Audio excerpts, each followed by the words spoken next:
Hi guys, welcome back to my channel na bon chaben si bai tuni kwa kain setting hile don nan le don but na chom cha ko lo hitin important hi in hi chun message aga don but jeng sang chun hitin video ki sem la mi pa chom pi yong longgel boy na hiting jong kata sanin hi acho mi pa chom pi jong phat chom video kata san ja hi chi video kain sem hi ye chule hi chi video hi ipat masang wen ka sai nom khat cha hi le hi chi video ha ma sa pen hi le long se nên subscribe này bol pen lang chule bell icon ko me hitin notification for all in ko te chutile hita bang video ho phat som na the ho kan sem ki teng among basa pen nei ding hi je ton video hi ga pan pai hitin han how new by te akit in ama hin hi chi chip tripod and best budget tripod kiti video khat unboxing ka bol na koi shot hin bol hin bro CDS app hu nehet kha em nehet kha le iti chan working ahidem nin sei pit ubo ati hichi apps earning apps in hichi earning apps so hichi a hi video ho sima ha sei nombe set pon hin la hin sei hin nati je chun ke man ka sei di helowin google in ip sei yam ti ga be hite o CDS app ati in chi he belao chun cha he CDS app hi earning app in sum loan in hi google in ip sai maga be hote sai hin google lu nin lang na google lu nin lang hi search bar khon CDS app genuine or fake ga ta nen lang search ga bol la chun hiti hin ang omen hi chen veleo chun video jong tam ta na be the omen hi che hin video jong tam ta mo the omen hin la hi che video hin ke lut pong katin anoi hin veleo chun society digital chandra.com kiti hin ga lut ni lang ga be ho ga lut no hite hi chilai hi ga lut no hite hi chin it review abolam ti hi ga be ho hite azo za ya wang ka hin sei lo ding he ye chu ema he it income ane yo ham ti chu ka hin sei lo de hin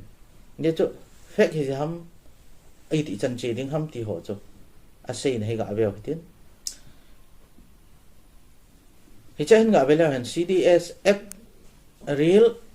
or fake ketila he it is being told in this application that you can earn thousands in a day sitting at home but it is nothing like that hi chen se hele hi che application a ki sei hi in muna to muna asang lo the hi ti he ki sei hin la hi tabang chu hi poi ati he hi chen se review bol because this application is only for those people who have team or group hi che application hi adi sana ep koi ho tabang dinga chu ki sim ham tel team sim thei ho dinga group sim thei ho dinga na e cho ding chun wang income chu thei nai ti hen chen ga be kit lew hen because if you deposit money under this application alone you will not get a single penny hi chai sum deposit na bol kha le sum neo cha yong na le mu lo de hi ati hi je nowadays many applications and websites are being run on the internet which loot and fool the people ati tu lai khang hin website hi lo application app so tam pi he tan hi tabanga ki sem hi internet na kiran in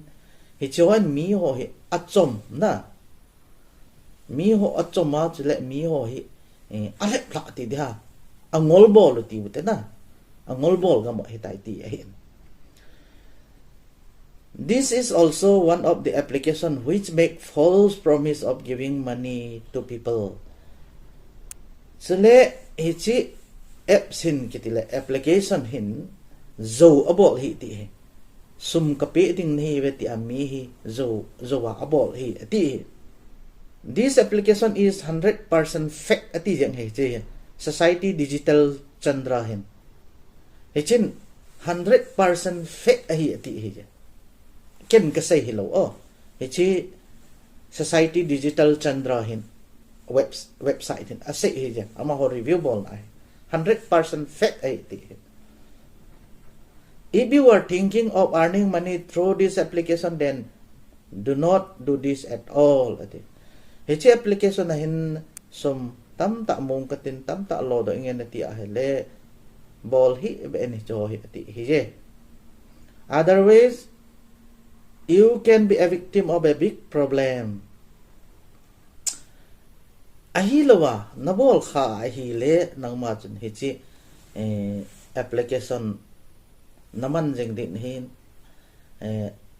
amang pan hi di ha ahilo le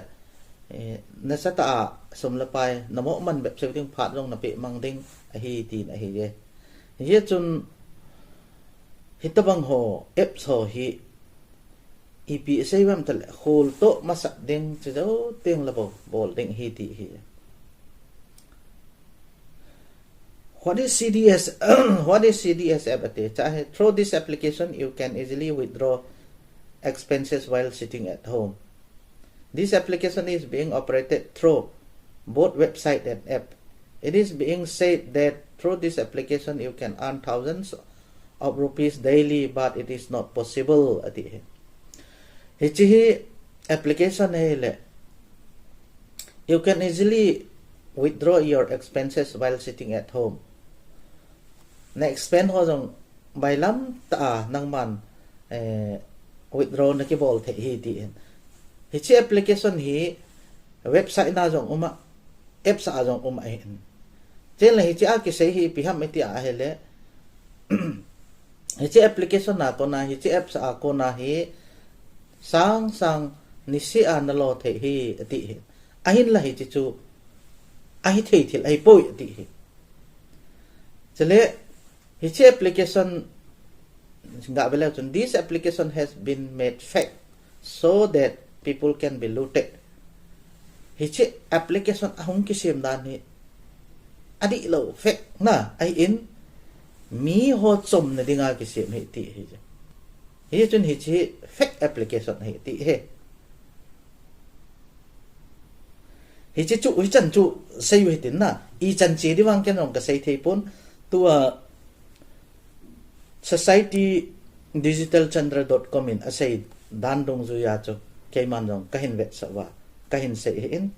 hichi I chan achi di yong ki hello hin la application cho ta hi zo hi I het khen the ni diwa hichi website ni pi se ham ti cho kahin se bo in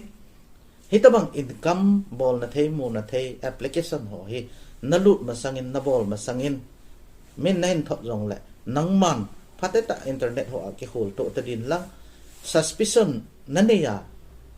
ginmo na nanele bol dal cho dam doi phapet hi je ti cho kaga se hintin kiweng phau hite hitabang ho akon hen ye chu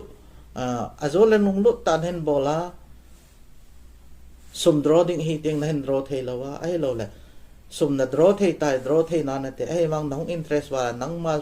sum pas invest nen bola withdrawal mo helan na hem nong kha ding cho kisat hi je hi che application ke se ti lawa tam ta hi je application le website de hitabang ki bol na hi chun ching the yu hitin khol to hitin genuine mong application ade sana website sim ho le web app sim ho ama ho detail address ki sukta angayen chiteng le income patata pethe ngayen ape ngayen genuine app ngayen min review abol na jong fake ati lo ngayen